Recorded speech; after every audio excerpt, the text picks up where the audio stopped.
You maybe have heard a lot of different things about the gospel, right? Or the good news of Jesus. But, right, do you know how to tell somebody else? Or has anyone ever told you? And so in conversation, it may start something like this, right? Is there any way I can pray for you? And then you would want to pray for somebody. And then you would ask, would you say you are near to God or far from God? And then you could, if somebody says they're far from God, you could simply say, can I show you a picture of how I came to know that I could be near to God? Or as simple as just asking this question: has anyone ever shared the gospel with you? Well, could I share it with you right now? So we live in this world that is crazier by the day, right? And in this world, we see a lot of problems, right? People are being violent. There's injustice. There's inequality. Man, if you turn on the news, you can see things like hurricanes and weather systems, problems in families, problems all across the board. Right? We have a word for this. It's simply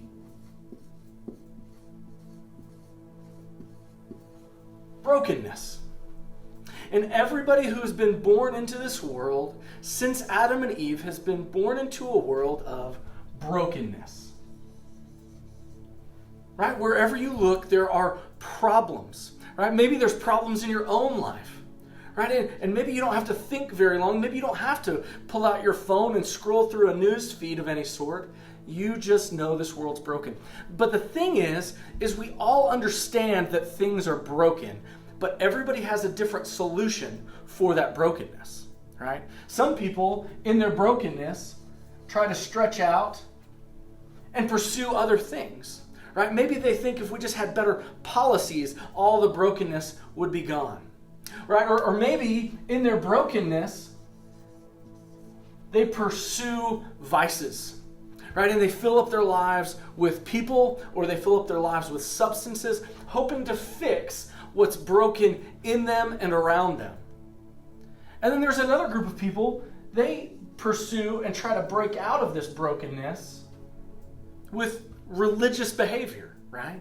Thinking that, man, if I can just be good enough, I will make right what is wrong, or I will fix what is broken, and that will fix the things around me and will fix the things within me. But that's not the solution. You see, in the very beginning, and even now, God had a design for everything. Right? And God made this world perfect. Right? And in fact, when he finished each day of creation, he said, it is good. And then when he created man and woman, what did he say? He said, it is very good.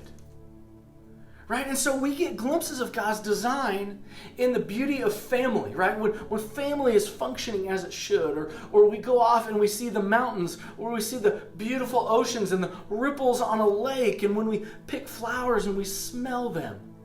Right? We see God's design all around us. God's design even within the human body. Right? As broken as this world is, we can still see the beauty of God. The fact that if I get a scratch or cut, right? If things are working properly, that will scar over and it will heal itself. Right?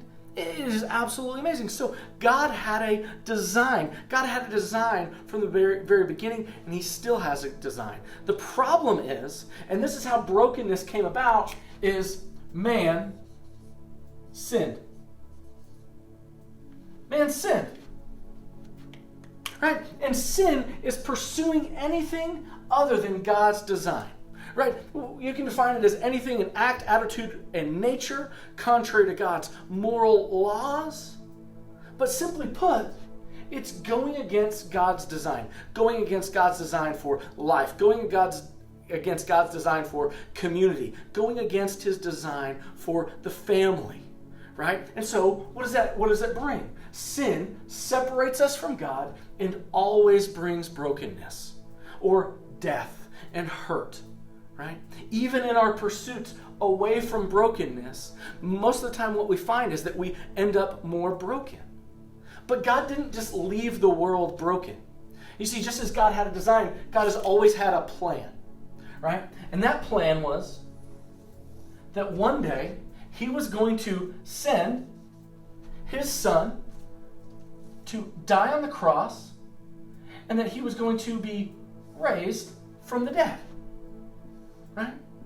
We call this the gospel. The good news is that Jesus came into our broken world. He paid for all of the brokenness, for all of the sin that I've committed and you've committed and anyone has ever committed.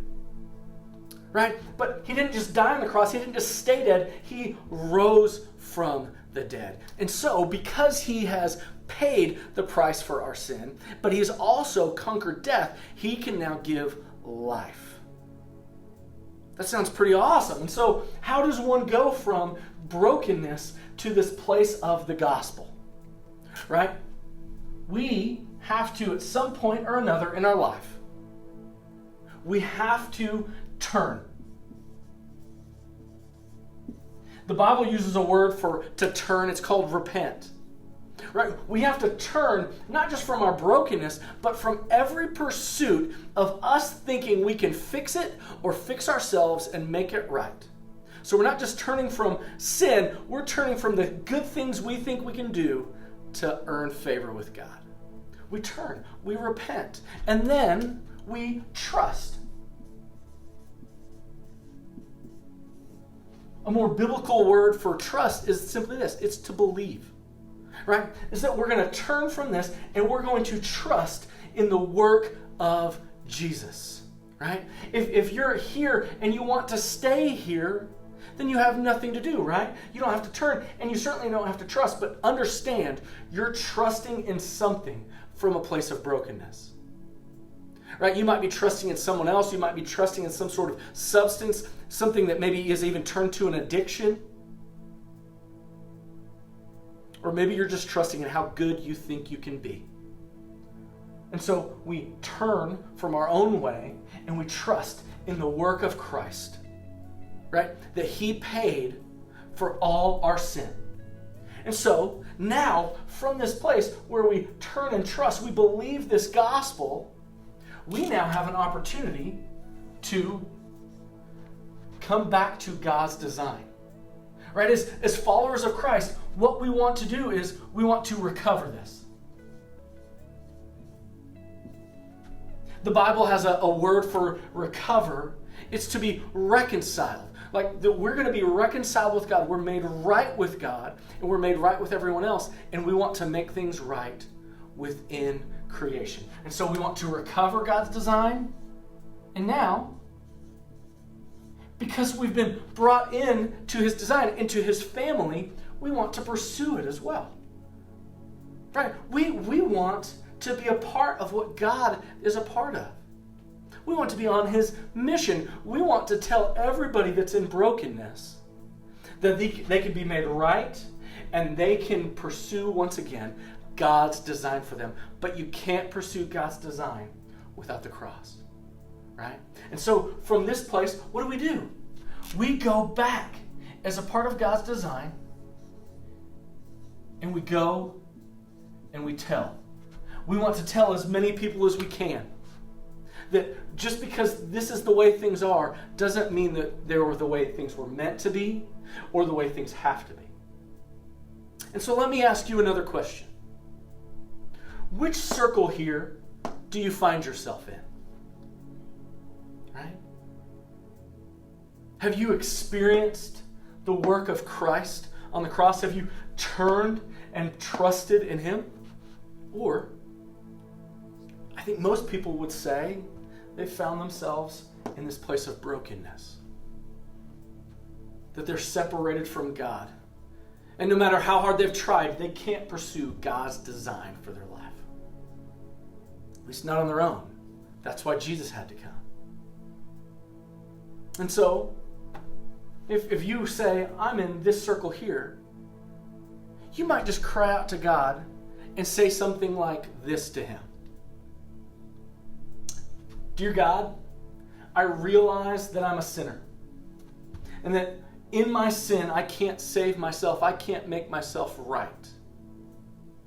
I'm broken and I need you. And no amount of good things I can do on my own would ever get me to you. And so I believe in what you did by coming to this earth, by dying on the cross and rising from the dead. I turn from my old life to follow after you and to believe in your work. And so help me to follow you all the days of my life. Forgive me of my sins. And let me serve you always, right? Let me live this. Right? And so you might share that with somebody. And maybe you just prayed something like that in your heart. Maybe you could take time to practice this and to share it with somebody else. You could even share it over social media. You could share it over your phone. You could share this video. Why? Why do we care about this? Because we don't want anybody to live and stay here. And the only way this world is going to be made right is through the cross. And so we want to tell everybody we can. So let's do that together.